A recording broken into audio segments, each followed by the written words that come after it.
Hello from Seoul! Today, I'm gonna show you another kimchi that is easy to make. We made quite a lot of kimchi, so I feel like I'm doing kimchi 101 lessons every month. What I'm gonna make today is called kakdugi, Radish Kimchi. Even if you're not a big fan of kimchi, I'm sure you will love it so much because it really goes well with any food. Alright, let's get started.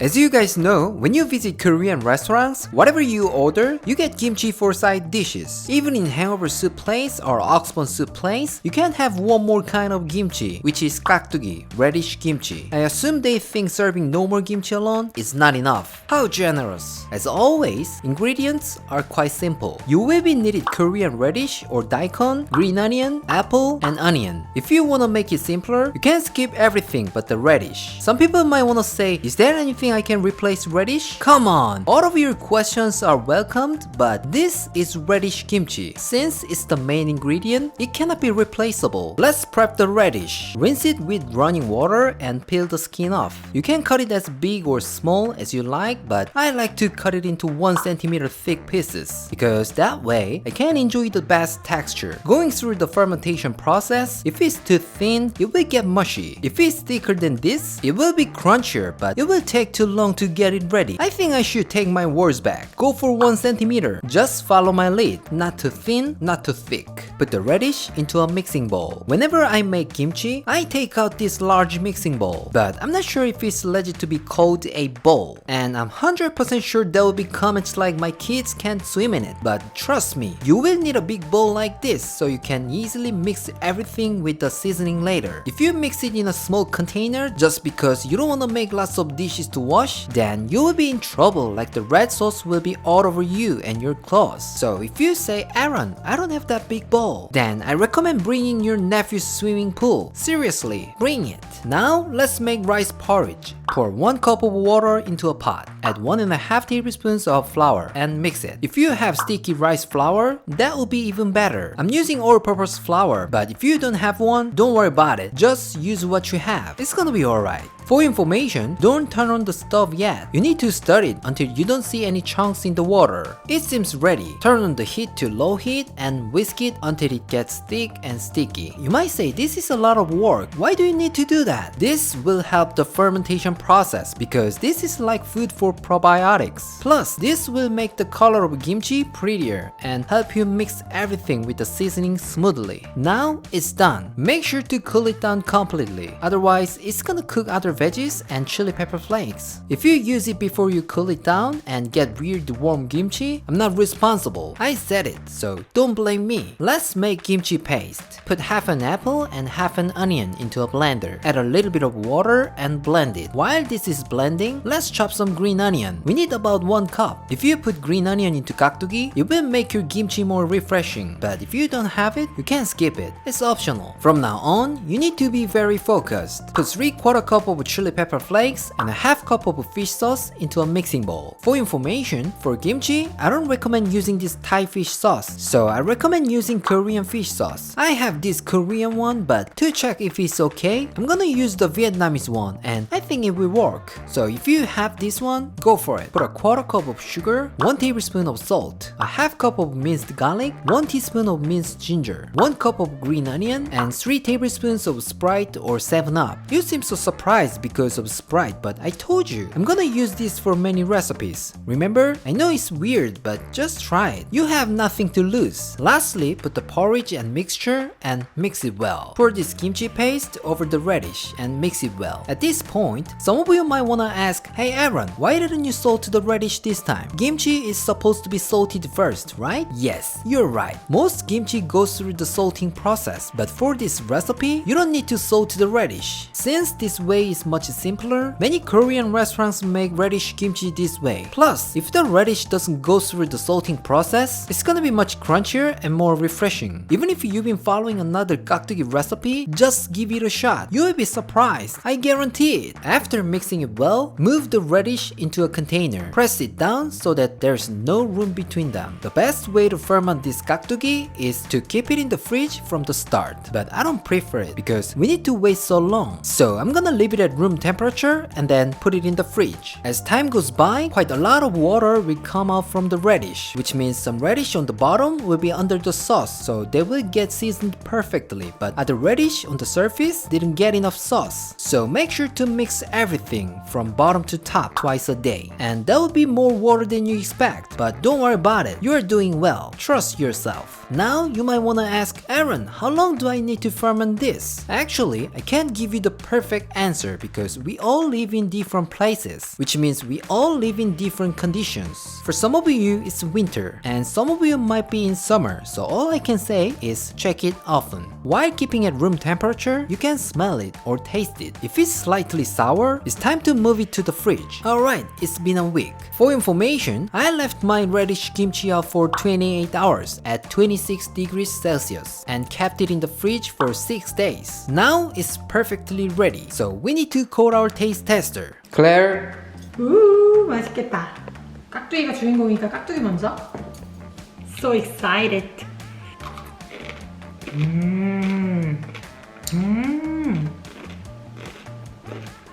Wow, did you guys hear the crunchy sound? 원래 절여서 만든 깍두기 같은 경우는 이 정도로 아삭아삭하지는 않은데 확실히 자기가 절이지 않고 생으로 해서 만드니까 식감이 엄청 아삭하고 시원하다.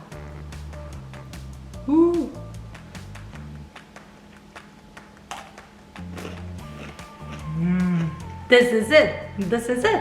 그래도 한 가지 아쉬운 건 깍두기는 무조건 국밥이랑 같이 있어야지. 설렁탕이나 돼지국밥을 가져와라. Many of you told me kimchi fried rice is one of your favorite Korean dish, so this time I'm gonna show you how to make fried rice with this kakdugi. This fried rice became popular from one Korean barbecue restaurant, and now most beef barbecue restaurants serve it on their menu. You will be needed radish kimchi, beef, green onion, and rice. Just like any other kimchi dishes, you need well-fermented kimchi, which means it has to be sour enough. If it's not, it will be less tasty, so wait until it gets fermented enough. If you say, Aaron, I can't wait that long, then I recommend moving some kakdugi into a small container and keep it at room temperature for a day or two. Then you will get the perfect radish kimchi for fried rice. First, chop green onion. As you might guess, more green onion, more delicious. So be generous. This time, let's cut kakdugi. If you cut it on a cutting board, your mom will hunt you down and yell at you. So put it into a bowl and use scissors like me. Take out another bowl. Put half cup of kimchi sauce, half cup of water, a half tablespoon of chicken stock, and mix everything well. You might wanna ask why we need water for fried rice. Don't worry about it, just follow my lead. Also, you can use any type of chicken stock. You don't have to use exactly the same one as mine. I think I said before, but let me tell you again. I'm using this because this was the only one that I could find in the supermarket. Put 2 tablespoons of cooking oil into a pan. Add chopped green onions and make green onion oil. Now you can put beef. I'm using ground beef, but you can use anything you have. For information, if you use fatty parts, you will get more delicious fried rice. When the meat is 80% cooked, add radish kimchi and stir fry. The chili pepper flakes of radish kimchi can burn easily, so make sure to stir it quickly. Move all in one corner and add 1 tablespoon of soy sauce. Wait for a second for smoky umami flavor and mix everything all together. Now let's pour the sauce we prepared before and boil it. You might say, no, Aaron, what the heck are you doing? Are you making a stew or something? I have to say this phrase again. Don't worry about it. This is not a typical type of light and fluffy fried rice that you expect. It will be a bit heavier and moisty type of fried rice, so just follow my lead. It's gonna be alright. And without this sauce, the radish may not fully cooked, so this step is necessary. Let it simmer for a while and make sure to taste it. If you are using radish kimchi we made together, add a half tablespoon of sugar. But if you are using kakdugi from somewhere, it can be more or less. And if it's not salty enough, you need to add some salt. In this step, some of you might want to use soy sauce, but I don't recommend it because it will make your fried rice too dark. So instead of soy sauce, use salt. Now add cooked rice and mix it well. It will be more like mixing than stir frying. You are doing fine. Don't panic and keep mixing until most of the sauce has evaporated. Lastly, finish it off with a half tablespoon of sesame oil. If you like roasted seaweed or fried egg, don't hesitate to top the rice with it. As you already know, Claire likes sunny side up, so it's necessary for her. I think it's done. Let's call Claire. Claire. 오, 맛있겠다. 집 전체에 지금 좋은 냄새가 진동을 한다, 진동을 해. 원래 깍두기 볶음밥은 보통 뭔가 먹고 나서 마지막에 먹는데 오늘은 메인 디쉬네? Ready?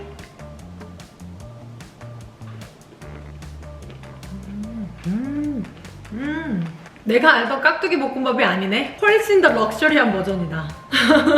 소고기 향이 진하게 느껴져가지고 너무 맛있어. 자기가 깍두기 국물을 여기다 넣었다고 해서 되게 질척질척한 느낌의 볶음밥을 생각했는데 생각보다 그렇지 않아. 밥알 하나하나가 느껴질 정도로 코팅이 잘 됐어. 내가 알던 깍두기 볶음밥은 그냥 깍두기만 넣고 볶았던 볶음밥이었네. 진짜 좀 고급진 그런 소고기집 가가지고 한번 먹어봐야겠다. 나 좀 사줘! Today I showed you how to make kakdugi, Radish Kimchi. There are so many kakdugi recipes on the internet, but I dare say this is the simplest and the taste is incredible. Even many restaurants use a similar recipe, so why don't you give it a shot? I highly recommend it. Alright, this is it for today and I'll see you next time.